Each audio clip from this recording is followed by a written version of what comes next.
வணக்கம் நண்பர்களே, நமக்கென்று நலம் என்ற யூடியூப் சேனல் வழியாக உங்களை சந்திப்பதில் மகிழ்ச்சி. நான் ஹீலர் கீதா கோபிகிருஷ்ணன், இயற்கை ஆர்வலர், மனநல ஆலோசகர். நாம் இந்த பதிவில் இயற்கை மருத்துவத்தின் சிறப்புகளை பற்றி பார்க்க இருக்கின்றோம். இயற்கை மருத்துவம் ஆரோக்கியத்தின் புது வாசல். ஆம், இன்று நாம் பேசப்போகும் விஷயம் நம்முடைய உடல், மனம், ஆன்மா மூன்றையும் சமநிலைப்படுத்தும் ஒரு அரிய மருத்துவம் பற்றி. அதுதான் இயற்கை மருத்துவம்.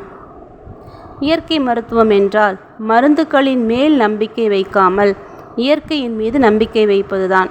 இயற்கையின் கொடையான காய்கறி, பழம், நீர், காற்று, சூரியன், மண் இவற்றை பயன்படுத்தி உடலை சுத்தப்படுத்தி இயற்கையாக குணப்படுத்தும் முறையை சொல்வதுதான் இயற்கை மருத்துவம்.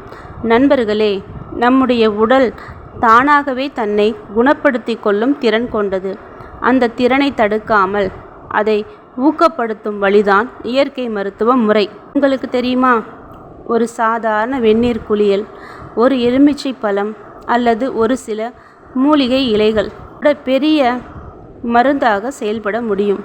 மருந்து கடைக்கு போகாமல் நம்முடைய சமையலறையும் தோட்டமும் நமக்கு மருத்துவராக மாறும்.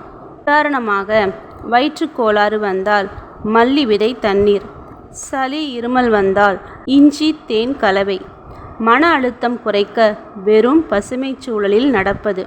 இயற்கை மருத்துவம் நோயை மட்டுமல்ல, வாழ்க்கை முறையையே மாற்றி நம்மை ஆரோக்கிய பாதையில் நடக்கச் செய்கின்றது.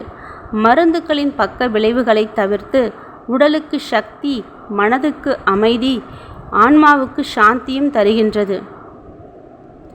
அதனால் நண்பர்களே, இயற்கையோடு இணைந்து வாழுங்கள். உடல் சொல்வதை கேளுங்கள். நோயில்லா நலம், மருந்தில்லா ஆரோக்கியம். இதுவே இயற்கை மருத்துவத்தின் வரம்.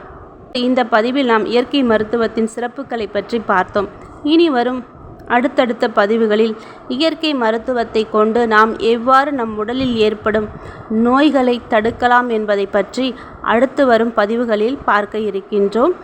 அதுவரை ஆரோக்கியமாக இருங்கள், இயற்கையோடு இருங்கள் என்று கூறி அடுத்த பதிவில் நாம் சந்திப்போம். உங்களுக்கு இந்த பதிவு பிடித்திருந்தால் லைக் பண்ணுங்கள், ஷேர் பண்ணுங்கள், சப்ஸ்கிரைப் பண்ணுங்கள். உங்கள் கருத்துக்களை என்னோடு பகிர்ந்து கொள்ளுங்கள்.